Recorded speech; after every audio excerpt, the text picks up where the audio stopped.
नमस्कार साथियों, आप सभी का अभिनव टॉक्स के इस पहले एपिसोड में बहुत बहुत स्वागत है। इस सीरीज में जो ये अभिनव टॉक्स के नाम की सीरीज आएगी, इसमें हम हर संडे को कुछ ना कुछ स्ट्रेटेजी को लेकर या किसी भी रिसेंट जिसने भी एग्ज़ाम क्रैक किया है उन सब के इंटरव्यूज़ कुछ ना कुछ हम इसमें आपकी एकेडमिक से अलग एक्सपीरियंस और उन सब चीज़ों के लिए हम इसमें कुछ ना कुछ हर संडे को चर्चा किया करेंगे। तो आज ये पहला एपिसोड है। जैसा कि थंबनेल आपने देख लिया होगा कि सब इंस्पेक्टर बनना आसान है या बहुत आसान।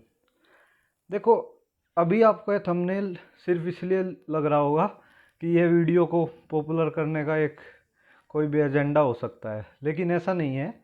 जब आप थोड़ी देर बाद इस वीडियो को देखेंगे और 8-10 स्लाइड तक मैं जाऊंगा तो तब तक आपको चीज़ें सारी समझ आ चुकी होंगी। इस वीडियो में हम पहले बताएंगे कि सीपीओ क्रैक करना आसान है, और फिर हम बताएंगे कि परसेंटेज ऑफ चांसेस कितने ज़्यादा हैं, और फिर हम बाद में बताएंगे कि तैयारी कैसे की जाए। हालांकि अभी सीपीओ का कोई नोटिफिकेशन, सीपीओ 2021 का कोई नोटिफिकेशन नहीं आया है, लेकिन सफल वही होते हैं जो नोटिफिकेशन से पहले ही अपनी तैयारी करते हैं। नोटिफिकेशन का मतलब होता है कि अब आप अपना रिवीजन वगैरह स्टार्ट कर दीजिए। वो कभी एग्ज़ाम क्रैक नहीं कर पाते जो नोटिफिकेशन आने के बाद पढ़ाई स्टार्ट करते हैं। तो चलिए स्टार्ट करते हैं। अब हम सबसे पहले एक सवाल उठेगा आप सबके मन में कि आप मुझको क्यों सुन रहे हैं, कि भाई मैं आपको सब इंस्पेक्टर बनने के बारे में बता रहा हूँ, मैं कौन होता हूँ बताने वाला। तो उसका आंसर आपको मैं ये दे देता हूँ। अभी सीपीओ 2020 का एग्ज़ाम हुआ है, जिसकी कट ऑफ 114 गई थी। उसमें मैंने 160 रो स्कोर था मेरा, और मैंने उसमें 159 फाइनल स्कोर था, और क्वांट्स में मेरे पूरे 50 आउट ऑफ 50 मार्क्स थे। इसलिए इस बार मैंने एग्ज़ाम क्रैक किया है। तो शायद मैं यही एक्सपीरियंस आप लोगों के साथ शेयर करना चाहता हूँ कि सीपीओ में बाकी एसएससी एग्ज़ाम्स के अलावा सीएचएसएल सीजीएल की कंपैरिजन में percentage of chances of success ज़्यादा हैं। तो चलिए, ये तो होगी ये छोटी सी बात। अब आप ये देख लीजिए, ये सीपीओ का एग्ज़ाम पैटर्न है। सीपीओ का एग्ज़ाम पैटर्न क्या है कि टायर 1 का एग्ज़ाम पैटर्न है ये। और टायर 1 में 2 घंटे का ये पेपर होता है, और 2 घंटे के पेपर में 50 क्वेश्चन रीजनिंग से, 50 जनरल नॉलेज से, 50 क्वांट से और 50 इंग्लिश कॉम्प्रीहेंशन से इसमें क्वेश्चन आते हैं। और हर एक क्वेश्चन 1-1 नंबर का होता है। 200 नंबर का प्री का इसका पेपर होता है।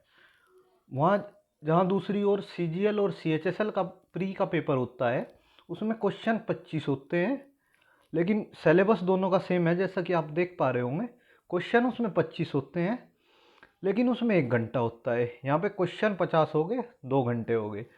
उसमें सीजीएल सीएचएसएल में हर एक क्वेश्चन 2 नंबर का होता है, यहाँ पे 1 नंबर का। बाकी सिलेबस सेम है, पैटर्न बिल्कुल सेम है। तो ये तो रही पैटर्न की टायर 1 की बात। टायर 2 के लिए सीपीओ का पैटर्न, टायर 2 के और टायर 1 के बीच में सीपीओ में फिजिकल एफिशिएंसी एंड्योरेंस टेस्ट होता है, और एक फिजिकल स्टैंडर्ड टेस्ट भी उसको बोलते हैं। वो टायर 1 और टायर 2 के बीच में कंडक्ट कराया जाता है। जो टायर 1 को क्लियर कर जाते हैं वो उस टेस्ट में अपियर होते हैं, और जो पीईटी और पीएसटी को क्लियर कर लेते हैं वो टायर 2 के लिए एलिजिबल होते हैं। काफ़ी टाइम मिलता है पीईटी और पीएसटी में। टायर 1 का रिजल्ट आने के बाद 3-4 महीने, तो अभी जैसे एसएससी का काम स्लो चल रहा है तो अब तो 1-1 साल मिल रहा है, लेकिन जनरली 3-4 महीने मिल जाते हैं। और उन 3-4 महीनों में इतना मुश्किल नहीं होता, इजीली आप क्रैक कर सकते हैं पीईटी को। 6.5 मिनट में 1600 मीटर दौड़ होती है, 12 फीट की लॉन्ग जंप और 3 फुट 9 इंच की हाई जंप होती है। और टायर 2 में, सीपीओ में, जहाँ टायर 2 में इंग्लिश का ही पेपर होता है, 2 घंटे का इंग्लिश का पेपर होता है 200 नंबर का। वहीं सीजीएल के टायर 2 में अगर हम पेपर 4th और पेपर 3rd को छोड़ दें जो ऑप्शनल होते हैं, उसमें इंग्लिश और क्वांट्स का पेपर होता है। दोनों के पेपर में इंग्लिश सेम होती है, 2 घंटे का पेपर 200 मार्क्स का। सीजीएल में एक एडिशनल पेपर होता है, जो कंपलसरी पेपर में मैं बात कर रहा हूँ, क्वांट्स का पेपर होता है, जो कि 2 घंटे में आपको मैथ्स के 100 सवाल करने होते हैं। इसलिए सीजीएल, अगर किसी की मैथ्स हल्की सी वीक है, कोई हल्का सा डाउन है, तो सीपीओ के लिए जा सकता है। क्योंकि यहाँ पे आपको टायर 2 में मैथ्स से सामना नहीं करना होगा, आपको इंग्लिश से सामना करना होगा। और जहाँ तक सीपीओ मेंस की और सीजीएल मेंस की इंग्लिश की बात है, तो सीपीओ मेंस की इंग्लिश थोड़ी सी डाउन लेवल की होती है, इतनी नहीं होती जितनी सीजीएल की होती है। खैर अब तो टीसीएस एग्ज़ाम करा रही है, इंग्लिश वगैरह ज़्यादा मैटर नहीं करती, क्योंकि बहुत आसान कुछ रिसेंट ईयर्स में इंग्लिश पूछी जा रही है। ये तो एग्ज़ाम पैटर्न की बात हुई। अब हम रिसेंट ईयर की कट ऑफ्स देख लेते हैं। ये मैं आपको सीएचएसएल और सीजीएल की कट ऑफ दिखा रहा हूँ, पिछले 1-2 साल की कट ऑफ है। देखिए आप सीएचएसएल की कट ऑफ देखिए, सीएचएसएल की जो आप कट ऑफ देख पा रहे होंगे, ये 165 नहीं है, यहाँ पे 135 हो गए, ये 135 हो गए। जेएसओ की कट ऑफ है 2013 में 124। हम अनरिजर्व्ड में ही डील करने वाले हैं, वो तो क्योंकि मेन कंसर्न अनरिजर्व्ड का ही होता है। 2013 में जहाँ सीएचएसएल की कट ऑफ 124 रही, 14 में 120, 15 में 119, 16 में 127 सीएचएसएल की कट ऑफ बता रहा हूँ मैं। 2017 में 143, 2018 में 135 और 2019 में अनएक्सपेक्टेडली नॉर्मलाइजेशन की वजह से जंप करके 160 के करीब पहुंच गई। वहीं सीजीएल की कट ऑफ 2016 में 137 रही और 2018 में ये कट ऑफ अनरिजर्व्ड की कट ऑफ ये 137 रही थी। अदर पोस्ट के लिए जेएसओ के से अदर पोस्ट के लिए 137 रही, यानी कि 130-40 के बीच में रिसेंट ईयर में सीजीएल और सीएचएसएल की कट ऑफ ने वेरी किया है। सीएचएसएल की हालांकि नॉर्मलाइजेशन के बाद, क्योंकि सीएचएसएल में पेपर का लेवल बिल्कुल डिफरेंट आया, कई बार बहुत आसान पेपर आ गया, कई बार काफ़ी मुश्किल पेपर आ गया, इस वजह से सीएचएसएल की कट ऑफ में इतने अप्स एंड डाउन्स देखे जा सकते हैं। 2019 में 160 तक कट ऑफ पहुँच गई। लेकिन अगर हम सीपीओ की कट ऑफ्स की बात करें तो सरप्राइजिंग कट ऑफ है, यही पैटर्न होते हुए। ये मैं स्लाइड में ये सीजीएल की ही कट ऑफ आ गई। ये सीजीएल 2019 की 147 अनरिजर्व्ड की कट ऑफ है। अब आप सीपीओ की कट ऑफ्स देखिए।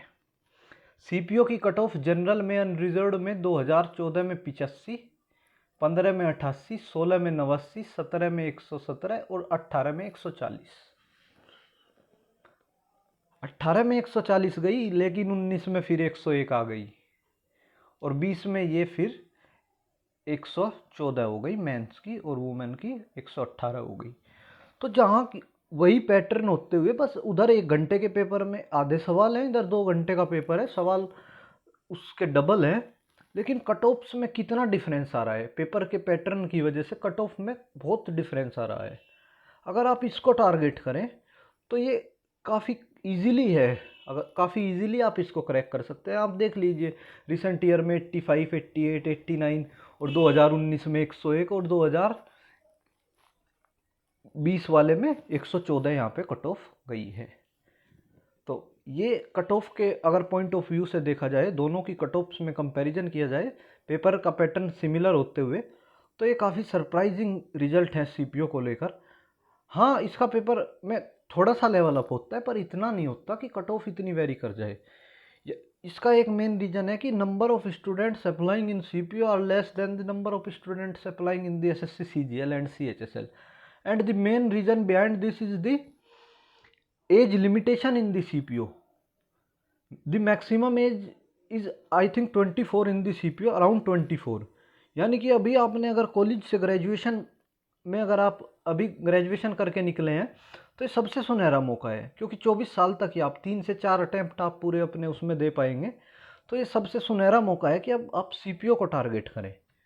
अब आप नेक्स्ट स्लाइड पे हम चलते हैं। अब देखिए 2018 का जो सीपीओ है उसका फिजिकल के बाद देखिए, ये भी एक काफ़ी सरप्राइजिंग थिंग है सीपीओ को लेके, जो मैं बताना चाह रहा हूँ कि 2920 लड़कों ने प्री क्वालिफाई किया सीपीओ का। यानी कि 2018 में 140 कट ऑफ थी, 2920 लड़कों ने सीपीओ का प्री क्वालिफाई किया, यानी 140 से ऊपर गए।